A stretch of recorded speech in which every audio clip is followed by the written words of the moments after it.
Etsi, personalmente, de la mano de una serie de Netflix que tuvo muchísima difusión, mucha gente se interiorizó por primera vez o más o menos de refilón empezó a escuchar por primera vez sobre las constelaciones familiares, y me pasó de estar en grupos de amigas que hablaban del tema y la verdad que ninguna entendía nada y todas estábamos tocando de oído. Por eso dije, hay que hablar con alguien que entienda y explique primero qué son y sobre todo para qué sirve constelar.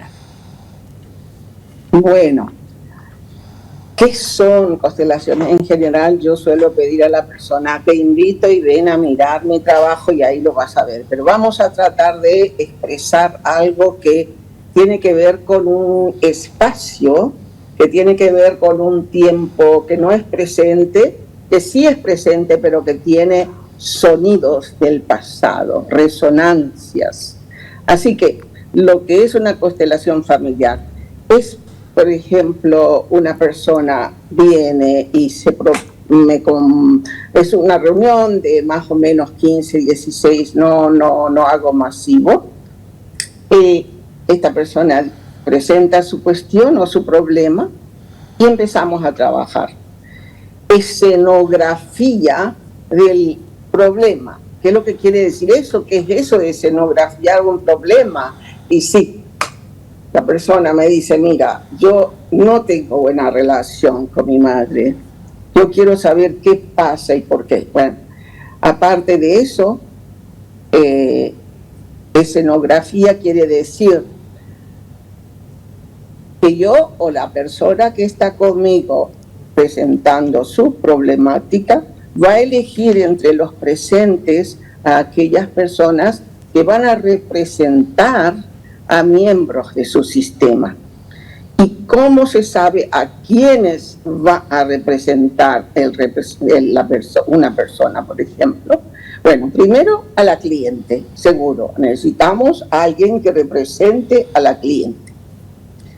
Necesitamos a alguien que represente a la mamá de la cliente, ya que ella habla de que no se entiende con la madre. Entonces, estas personas, hablamos del campo de conocimiento que vamos creando a medida que hablamos. Yo ahora estoy hablando contigo, no te veo, me falta, pero ok, está bien. Estoy hablando contigo, me estás escuchando, creamos entre vos y yo un campo que va y viene.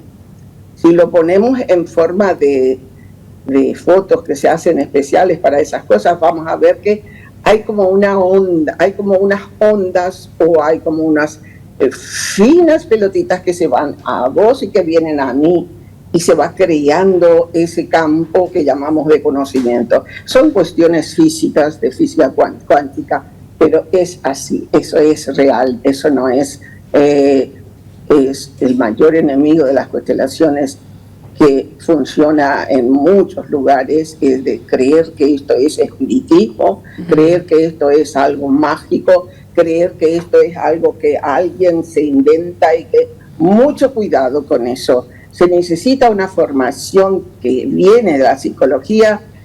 El que conoce hipnosis de Milton Erickson, el que conoce psicodrama, el que conoce PNL, el que conoce Gestalt, el que conoce bioenergética, son técnicas que ayudan, que prácticamente integran y forman aquello que vamos a hacer en una constelación. Bueno, ¿quién de ustedes quiere hacer algo conmigo? No sé si vamos a constelar completo, pero si alguien de ustedes quiere probar, aunque sea al inicio. ¿Cuánto tiempo tenemos? Sí, ahora enseguidita Juliana, mi compañera, va a constelar contigo. Yo creo que podemos hacer unos 10 minutos si te parece, pero una consultita sobre lo que decías. Para la gente que no conoce sobre las constelaciones, decías, es muy importante diferenciar y que se sepa que no tiene nada que ver con espiritismo, justamente porque vos decías, si yo vengo y presento el caso hipotético siguiendo tu ejemplo de me llevo mal con mi madre y elijo una persona del grupo para que interprete a mi madre, no es que mi madre o el espíritu de mi madre justamente va a entrar en esa persona, tampoco es que esa persona va a actuar como si fuera mi mamá, sino sería una cuestión de energías o cómo es que esa persona del grupo va a terminar interpretando a mi madre.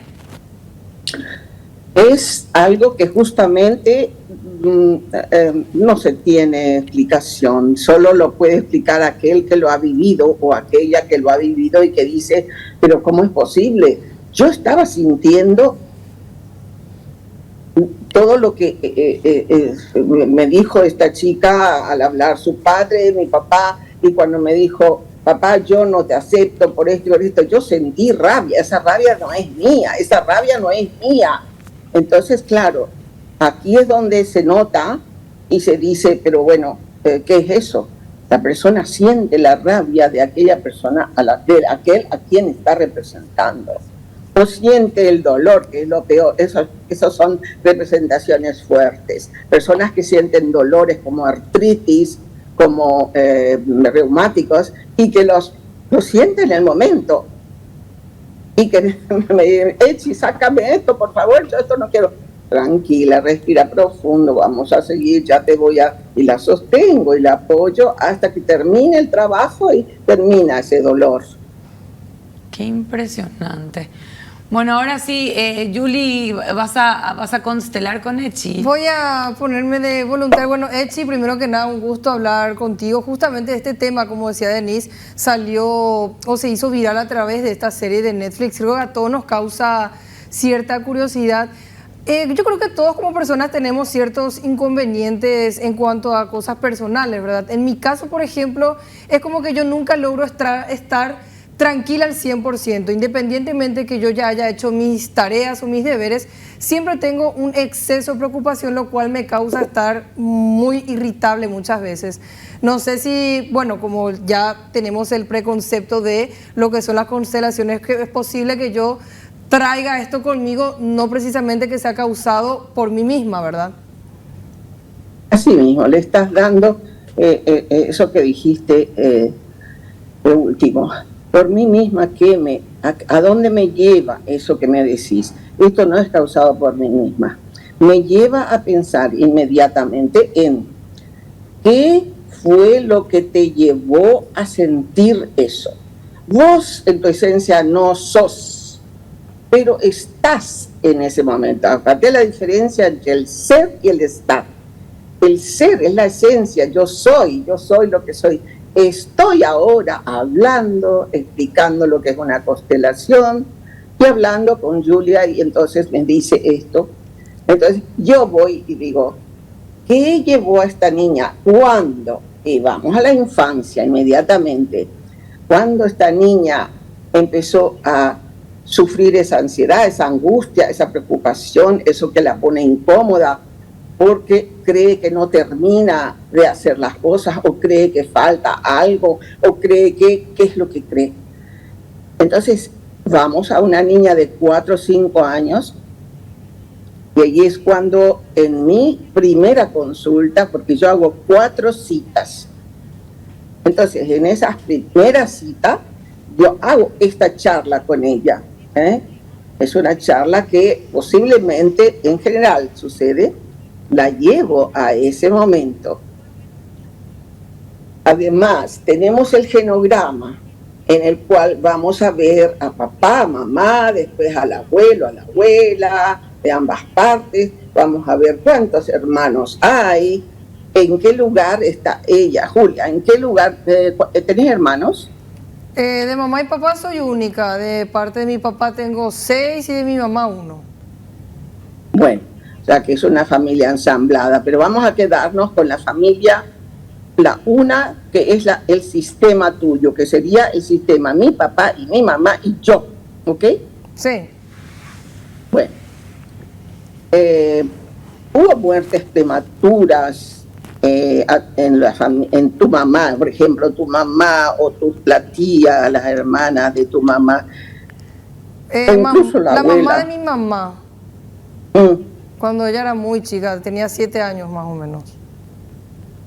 Muere temprano, entonces. Tu mamá tenía 7 años. Sí. Entonces ahora ya te pregunto, ¿qué siente una criatura de 7 años cuando de pronto no está aquella persona con quien se ha vinculado, con quien tiene la confianza? Es su más importante nexo con la vida. tiene 7 años. ¿Qué siente? Y me imagino que inseguridad, curiosidad y ansiedad, porque es como que a esa edad no entendés todavía por qué mi mamá o mi papá murió, ¿verdad? Es una preocupación constante el entenderlo y no poder por la edad. Bueno, esa es la madre que luego te va a tener en te va a tener en su vientre, y que como vivió la muerte y no puede interpretar la muerte. Una criatura de 7 años no puede decir qué es la muerte. Entonces es una persona que tiene un trauma no resuelto, un trauma que le va a seguir acompañando en que hay algo que no entiendo, hay algo que me angustia, hay algo que además me causó muchísimo dolor y yo no lo podía ni expresar. Mi mamá desapareció, mi mamá se fue.